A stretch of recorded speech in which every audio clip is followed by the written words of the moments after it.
नमस्कार मित्रांनो, सचिन स्वागत यूट्यूब चॅनलवर तुमचे सर्वांचे पुन्हा एका नवीन व्हिडिओमध्ये खूप खूप स्वागत. मित्रांनो, ऑफिसच्या कामानिमित्त म्हणजे आमच्या ऑफिस ऑर्डर होती हिंदी दिवस समारोह 2022 सुरत या ठिकाणी. आणि आजच्या दिवशी आजचा दुसराच दिवस आहे आणि या दुसऱ्या दिवशी महाराष्ट्राचे दिग्दर्शक, मराठी चित्रपट दिग्दर्शक महेश मांजरेकर हे उपस्थित होणार आहे आणि त्यांचे व्याख्यानसुद्धा या ठिकाणी असणार आहे. ते आपण थोड्या वेळात बघणार आहे. कि हमारा सिनेमा उसी समय वैश्विक हो गया, उसी समय वो दुनिया भर को संबोधित करने लगा. और आज भी उसमें बड़े मन के साथ इस गाने पर लोग नाचते गाते थिरकते देखे जाते हैं. तमाम ऋषि मित्र आते हैं, वो इस गाने के बारे में जानते हैं और ये हमें हमारी भाषा की ताकत का एहसास कराते हैं. आदरणीय महेश मांजरेकर जी मंच पे आ गए, मैं उनका स्वागत और अभिनंदन करता हूँ. करतल ध्वनि के साथ आदरणीय महेश मांजरेकर जी का हार्दिक स्वागत और अभिनंदन. मित्रों, जिस प्रकार से चित्र की भाषा, रंग और रेखाएं, नृत्य की भाषा, सज्जा पर मुद्राएं हैं, उसी प्रकार सिनेमा की भी अपनी भाषा है जिसके माध्यम से समाज के लोगों के सामने प्रस्तुत होता है. प्रारंभिक दौर से लेकर आज तक इसके विकास में महेश मांजरेकर जी की हमें सानिध्य प्राप्त हो रहा है. हमारे राजभाषा विभाग गृह मंत्रालय भारत सरकार के संयुक्त सचिव डॉक्टर मीनाक्षी जौली जी, हम सभी की ओर से महेश जी का स्वागत, अभिवादन.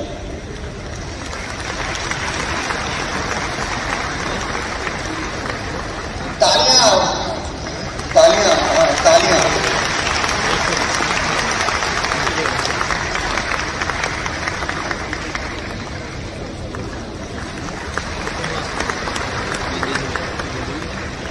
और इसी क्रम में जैसा कि आपसे निवेदन किया था, हमारे इस कार्यक्रम की सफलता में सफलतापूर्वक संपन्नता की ओर हम बढ़ रहे हैं. निर्माता, निर्देशक, लेखक, नाटककार और इन सब से आगे एक कदम बढ़कर पार्श्व गायक भाई महेश मांजरेकर जी उपस्थित हैं. एक बार अच्छी सी ताली बजाकर उनका स्वागत करें. मराठी फिल्मों से जिन्होंने अपने सिनेमा जगत में यात्रा शुरू की, टीवी में आपने अपने अभिनय का अभूतपूर्व प्रदर्शन किया.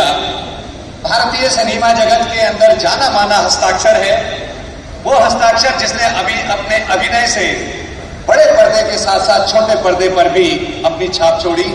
ऐसे महान अभिनेता को हम प्रणाम करते हैं. और बहुत ही विशेष उपलब्धि थी कि मराठी फिल्म जगत से, मराठी सिने जगत से यात्रा शुरू कर हिंदी सिने जगत में आकर के आपने अपनी प्रतिभा को सबके सामने रखा. लोगों ने आपको सराहा, स्वीकार किया और पलकों पर बैठाया. ऐसे महेश जी को हम आज के इस कार्यक्रम में आपका स्वागत करते हैं, आपका अभिनंदन करते हैं और व्याख्यान के क्रम में अगले वक्ता के रूप में आपको आदर और सम्मान के साथ आमंत्रित करते हैं. भाई महेश मांजरेकर जी, स्वागत कीजिए.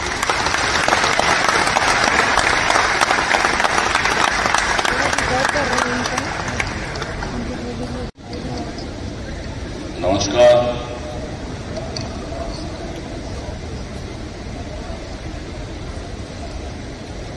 रंगमंच पर बैठे सब हिंदी के पंडित, मैं बहुत इम्प्रेस हुआ अमर साहब से. मैं उनको भी वही बोल रहा था कि इतनी फैंटास्टिक उन्होंने स्पीच दी. आप सबको देख के पहली बार मेरे को पैर लड़खड़ा रहे क्योंकि उनको सुनकर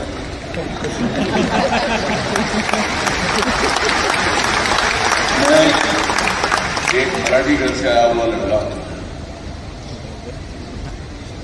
हिंदी डेफिनेटली सीखी. महाराष्ट्र में हिंदी बहुत बोली जाती है. एक उस बात को मुझे गर्व है कि महाराष्ट्र के कोई भी कोने में जाओ हिंदी बोली जाती है, हिंदी समझी जाती है.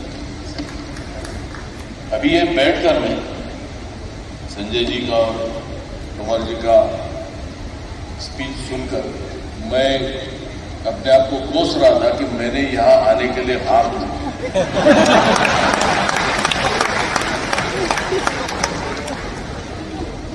ये जो बोलते हैं मैं उनका 2% भी नहीं बोल सकता.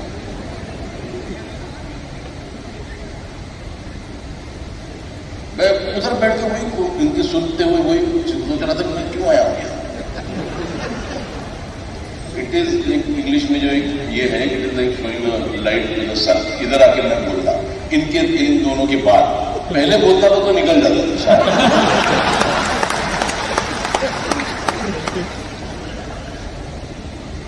मुझे अगर यहां इनवाइट करना था तो मुझे वहां बैठने के लिए इनवाइट करना था, यहां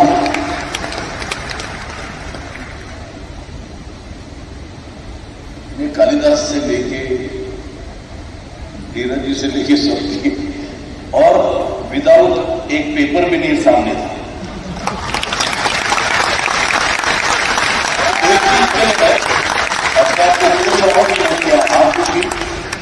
लेकिन ये मैं अपने आप को फॉर्चुनेट समझता हूं कि मैं यहां आया इन दोनों की स्पीच।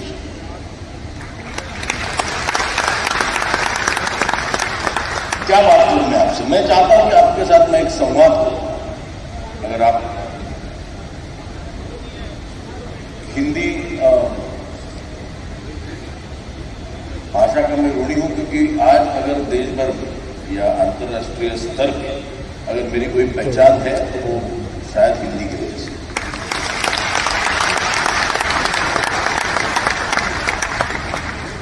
इतनी कंट्रोवर्सी हुई थी कि हिंदी राष्ट्रभाषा है या नहीं। मैं ये बात जानता हूं कि हिंदी की वजह से मैं आज पूरे देश में घूम सकता हूं और सबके साथ संवाद कर सकता हूं। तो ये जोड़ने वाली भाषा है जिंदगी। मेरी हिंदी बहुत अलंकारिक नहीं है, मेरी हिंदी ठीक ठाक है। लेकिन आज यहां इस मंच पर खड़ा रह के मैं हिल गया हूं इनकी भाषा सुन के कि ये भी हिंदी है। ये हिंदी से मेरा परिचय बहुत नहीं था। और चंद्रप्रकाश जी मेरे दोस्त हैं, वो भी तो हिंदी के पंडित हैं। तो इन तीनों में लाके मुझे बिठाया, किस जन्म का बदला लिया।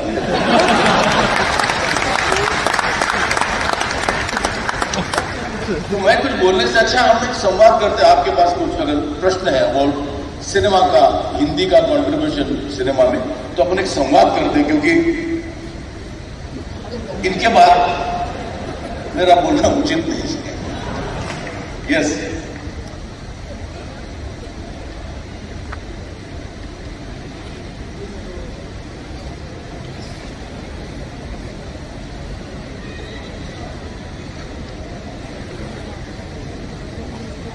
नमस्कार सर, मेरा नाम डॉक्टर राजाराम यादव है, सीनियर राजभाषा अधिकारी दिल्ली मेट्रो मुंबई मेट्रो के पास पहुंचने वाली है।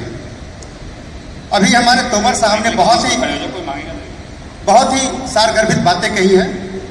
गुप्त जी की लाइनों को उन्होंने कहा, हम कौन थे, क्या हो गए और क्या होंगे अभी, आओ विचारे आज मिलकर ये समस्याएं सही। आप सिनेमा से वास्ता रखते हैं, मेरा सीधा प्रश्न सिनेमा से है। गुप्त जी ने आगे एक और बात कही थी, केवल मनोरंजन ही नहीं, कवि का कर्म होना चाहिए, उसमें उचित उपदेश का भी मर्म होना चाहिए। लेकिन आज हिंदी सिनेमा किधर जा रहा है? आप मुझे प्रश्न पूछिए, डराओ मत।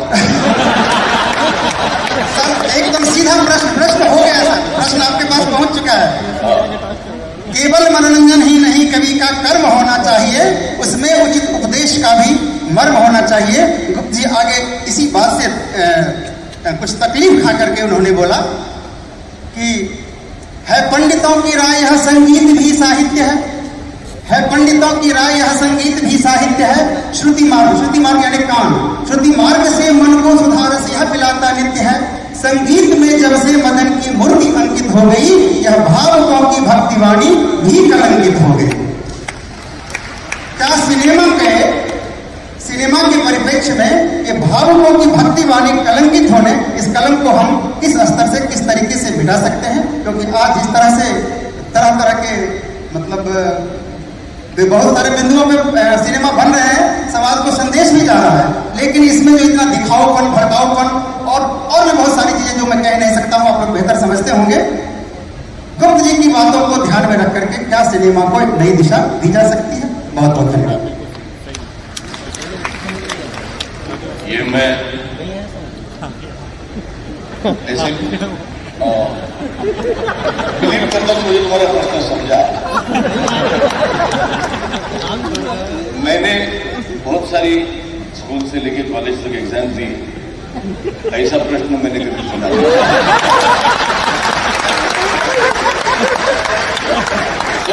मनोरंजन तो कर सकता हूं मैं और कुछ नहीं। तो मुझे लगता है कि डेफिनेटली सिनेमा में एक संदेश जरूर होना चाहिए। मैंने जो फिल्में की हैं, जो मैंने 20 एक फिल्में की होंगी, उसमें मैं कोशिश करता हूं कि हर सिनेमा में एक संदेश हो। मेरी पहली फिल्म जो थी वास्तव, जो जिसका नाम आया था, लेकिन उसके पहले एक फिल्म आई थी मेरी, निदान नाम की, जो रिलीज हुई वास्तव के बाद, लेकिन मैंने शूट की थी वास्तव से पहले। उसमें एक संदेश ये था कि तभी HIV बहुत भारी था और बेसिकली वो उसके बारे में किसी को कुछ पता नहीं था। तो that was the biggest epidemic. तो वो फिल्म थी निदान, मीन्स डायग्नोसिस। तो वो एक फिल्म की थी जहां से मैंने ये सिनेमा के माध्यम से ये कोशिश की थी कि लोगों तक कि इट्स ओनली डिजीज, एक ही ऐसा रोग था जिसको कोई इलाज नहीं, लेकिन सिंपल इलाज था। बिकॉज ऑफ द इग्नोरेंस वो रोग फैल रहा था। तो वो सिनेमा के माध्यम से मैंने वो लोगों तक पहुंचने की कोशिश की थी। लेकिन तब ऐसे हुआ था कि ये इसमें मनोरंजन नहीं है, इसमें उपदेश है, लेकिन ऐसा नहीं था। लेकिन हर फिल्म में आपने अगर वास्तव देखी रहेगी तो वो यही बताता है कि तुम अंडरवर्ल्ड का अंत वही है जो संजय दत्त कहता है। जो चीज मुझे डिस्टर्ब करती है वो मेरे सिनेमा में आती है। मैंने एक फिल्म की थी बहुत साल पहले, मराठी में की थी, मैं चाहता हूँ वो हिंदी में हो, जिसका नाम था शिक्षणाचा आईचा हो। तभी आईचा हो ये हमारे यहाँ पे गाली नहीं है, आईचा हो मीन्स माँ का हस्बैंड को आईचा हो बोलते। तो वो फिर क्या होता है कि मैं आज एडुकेट होके आया हूँ, मैं बहुत सारे जन यहाँ विद्वान हैं, हमारी थोड़ी सी शिक्षण पद्धति जो मुझे नहीं जचती है, उसके अगेंस्ट एक कमेंट थी। वो फिल्म मैंने इसलिए की थी क्योंकि हमारे इधर न्यू बॉम्बे में एक माँ ने एक अपने बच्चे को छुरी मार दी क्योंकि पढ़ता नहीं था। मैं बोले ये यहाँ तक क्यों आया है।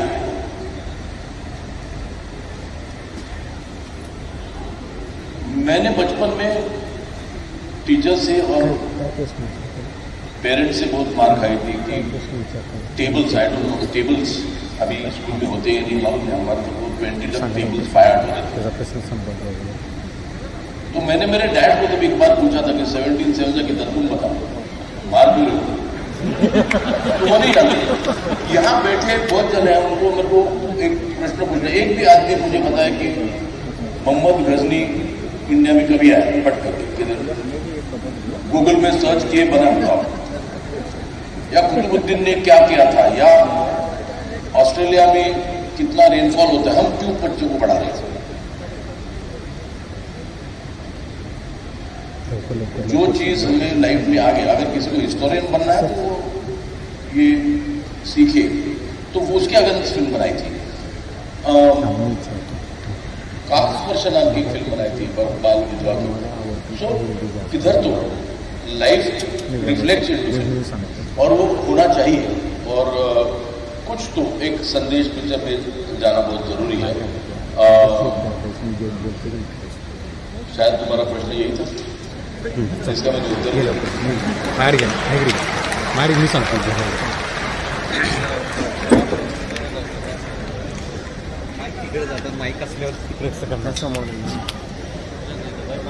नमस्कार सर, मैं जयश्री शर्मा। मेरा सवाल जो आपने अभी जवाब दिया उसी से संबंधित है, जो अभी बात हो रही थी कि साहित्य समाज का दर्पण है और सिनेमा भी समाज का दर्पण है। तो क्या ये दूसरी तरह से भी है, जैसे जो समाज में हो रहा है वही सिनेमा में है, या जो सिनेमा में दिख रहा है वो समाज में जाता है?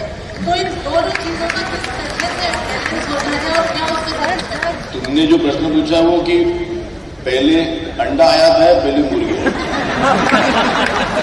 तो ये प्रश्न का उत्तर जो भी दो, देयर इज नो सोल्यूशन। मुझे लगता है कि हम वही करते, मैं व्हाट इंस्पायर, मैं कहां से लिखता हूं, जो मुझे समाज में दिखता है उससे मैं लिखता हूं।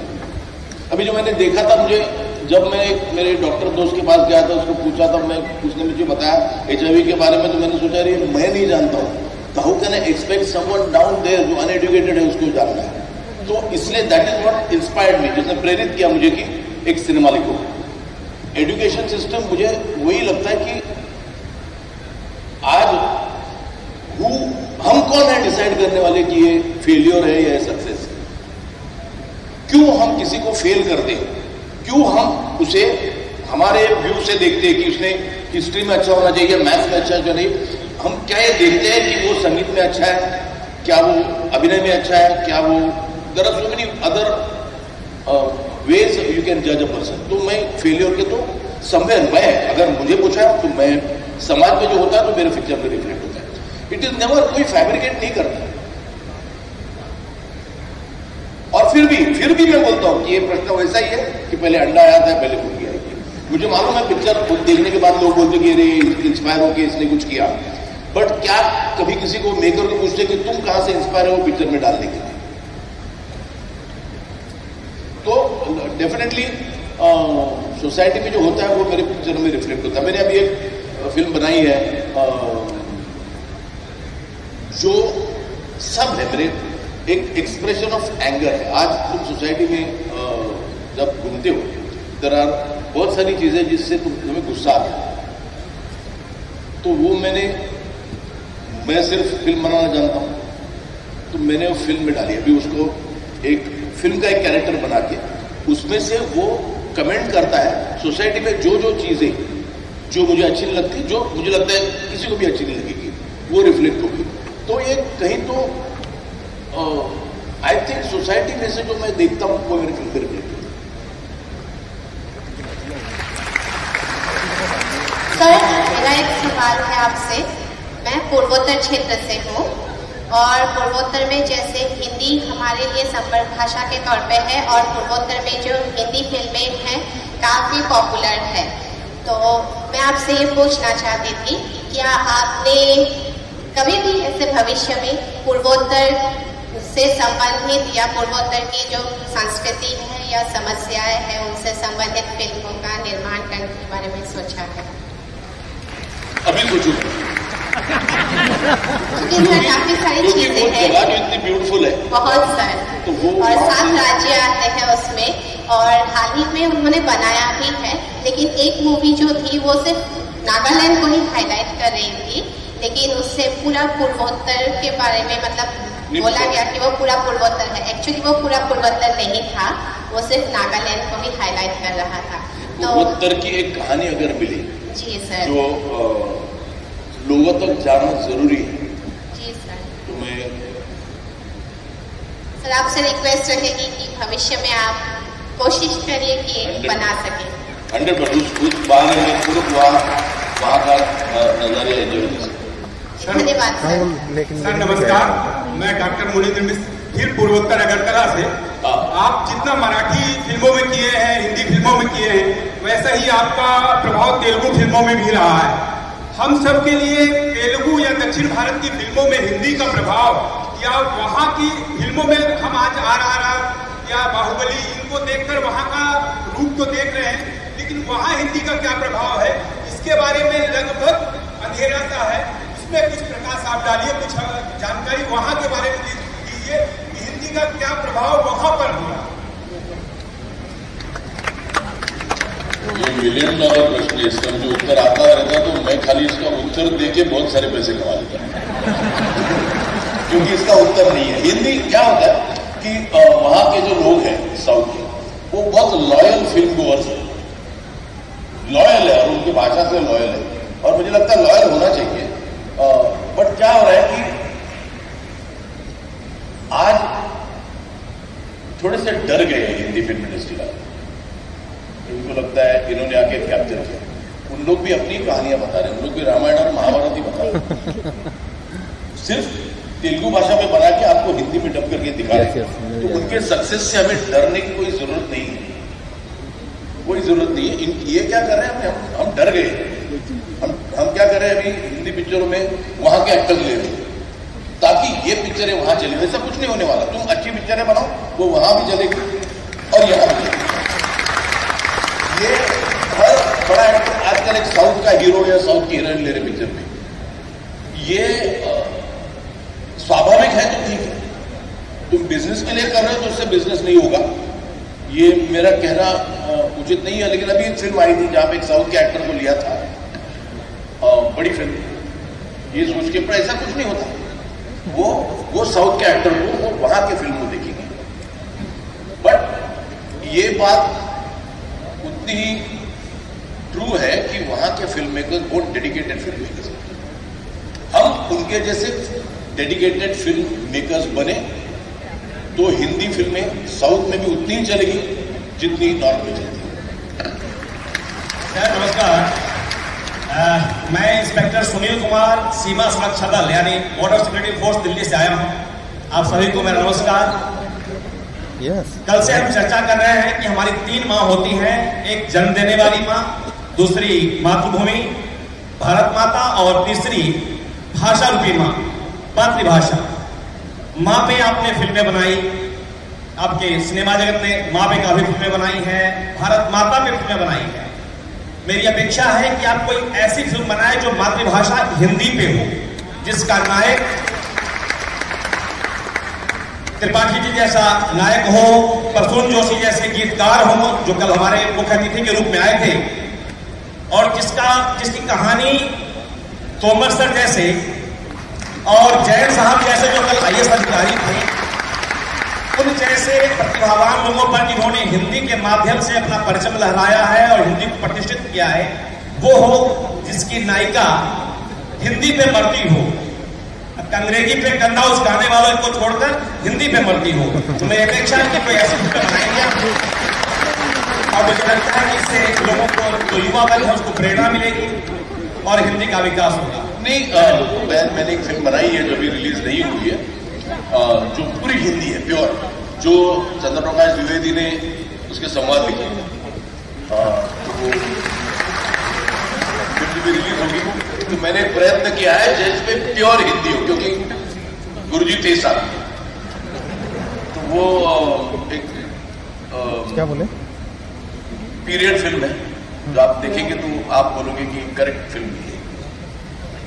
हेलो, नमस्कार सर, मैं राम परवेश गृह मंत्रालय से ही हूँ। मेरा सवाल है, ये सारे कार्यक्रम जो है हिंदी के प्रचार प्रसार के लिए ही हो रहा है। आपकी फिल्में हिंदी में ही आती हैं और हिंदी में लोग बेहतर समझते हैं। क्या आप भविष्य में कोई ऐसी फिल्म बनाएंगे जो हिंदी के प्रचार के लिए?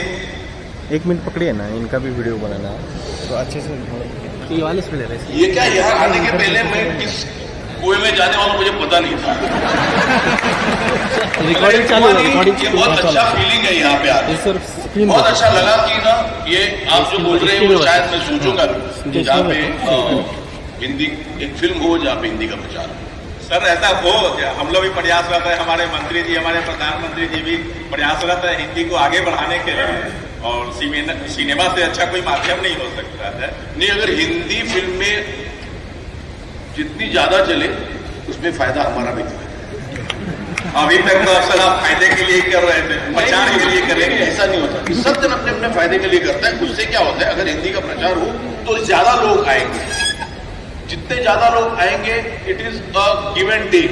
इसमें हिंदी का प्रचार भी होगा और बनाने वाले को ये हम ये इंडस्ट्री ऐसी है ना कि यहाँ पे लोग सोचते हैं कि हम सोशल वर्क नहीं कर सकते क्योंकि इसके लिए पैसा लगता है।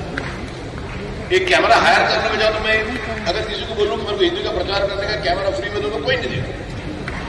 लेकिन अगर हिंदी का प्रचार हो, जितने लोग ज्यादा आए हिंदी देखने के लिए उतना, so it is a give and take. तो डेफिनेटली आपका सुझाव मैं ध्यान में रखूंगा। और यहाँ पे इतने ज्ञानी लोग बैठे तो अगर कोई लिखा तो मैं डेफिनेटली करूंगा। ठीक, शुक्रिया सर, धन्यवाद। नमस्ते सर, मैं डॉक्टर हेमलता, वरिष्ठ प्रबंधक राजभाषा युगोवैद। सर इधर देखिए सर। अच्छा सर मेरा एक छोटा सा प्रश्न है। आप खाली नाम बोलो, ये सब आप बोलते हिंदी भाषा मैं डर जाता हूँ एकदम छोड़ेगा। मैं भी बोलता हूँ कि आपका प्रश्न समझेगा या नहीं समझेगा। सर आपका नाम इतना बड़ा है कि हम अपना छोटा नाम बड़ा है, सिर्फ हिंदी बड़ी नहीं है मेरी। मेरा प्रश्न ये है हाँ। कि जो सभी हिंदी अभिनेता है अपने अभिनय और हिंदी भाषा से कमाई करते हैं, लेकिन जब वो किसी साक्षात्कार में जाते हैं, मीडिया में जाते हैं या पुरस्कार लेने जाते हैं, तो उनकी भाषा क्यों परिवर्तित हो जाती है? क्या आपको नहीं लगता कि इसकी कमाई को और भी है, उसकी भाषा का पुरस्कृत होना चाहिए? मुझे बिल्कुल लगता है। तो सर इसमें हम क्या कर सकते हैं? मतलब कुछ हो सकता है इसमें कि हम हिंदी भाषा में कमा रहे हैं और पुरस्कार लेते वक्त अंग्रेजी भाषा का नहीं, ये बात सही है। मैंने बहुत जगह ये महसूस किया है कि पुरस्कार लेने जाते हिंदी सिनेमा के लिए और जब भी थैंक्स गिविंग स्पीच देते तभी अंग्रेजी में देते, क्योंकि शायद उनकी शिक्षा उस भाषा में हुई। Thank you sir. लेकिन मैं चाहता हूं कि ये अगर कलेक्टिवली सब जन नहीं, अगर आज सोशल मीडिया बहुत वायरल है, कि बहुत प्यार से अगर इनको समझाए कि प्लीज आप हिंदी में बोलो, तो मुझे लगता है ये मैसेज उन तक जा सकता है। लेकिन ये भी नहीं कि डराओ धमकाओ, ऐसे भी नहीं होना चाहिए।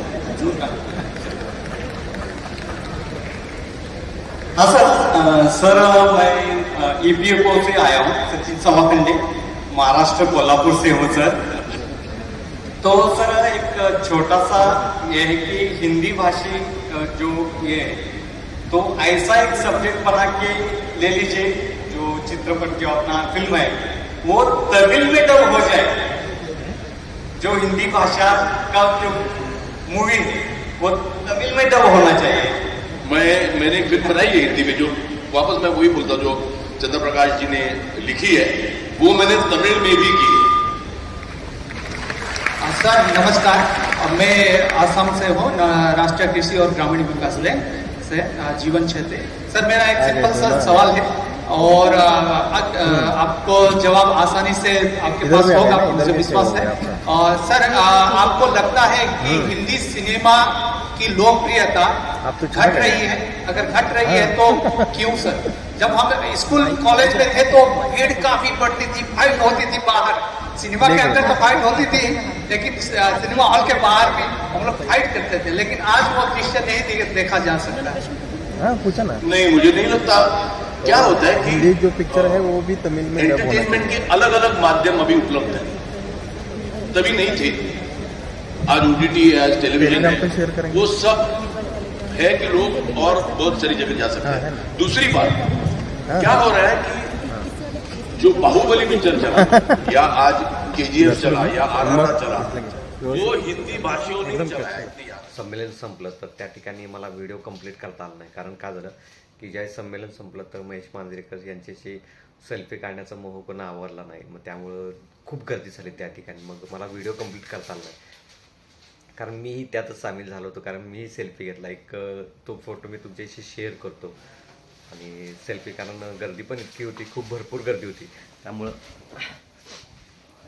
गर्दी खूप असल्यामुळे सेल्फी क्लिअर आला नाही. पण बऱ्यापैकी महेश मांजरेकर यांच्याशी सेल्फी घेण्याचा मला संधी मिळाली आणि खूप भारी वाटलं, कारण इतक्या लोकांच्या गर्दीमध्ये मला त्यांच्याशी संवाद साधता आला. मला त्यांना प्रश्न विचारला आला की हिंदी भाषेमध्ये म्हणजे जसे तमिळचे पिक्चरची स्टोरी वगैरे जे असतात त्या आपल्याकडे डब होऊन येतात, तशाच प्रकारचा आपल्याकडचंच पण व्हिडिओ मूवी त्यांच्याकडे डब होईल अशा टाईपचे काहीतरी तुम्ही चित्रपट बनवा, असा मी प्रश्न विचारला होता. त्यांनी उत्तर दिले तसे. तर व्हिडिओ जर आवडला माझा तर लाईक करा आणि जास्तीत लोकांना शेअर करून आपला चॅनल सबस्क्राईब करायला सांगा. जर तुम्ही आपल्या या चॅनलवरती नवीन असाल तर चॅनल सबस्क्राईब करा व बेल आयकन प्रेस करायला विसरू नका. तर भेटू आपण पुढच्या व्हिडिओमध्ये. तोपर्यंत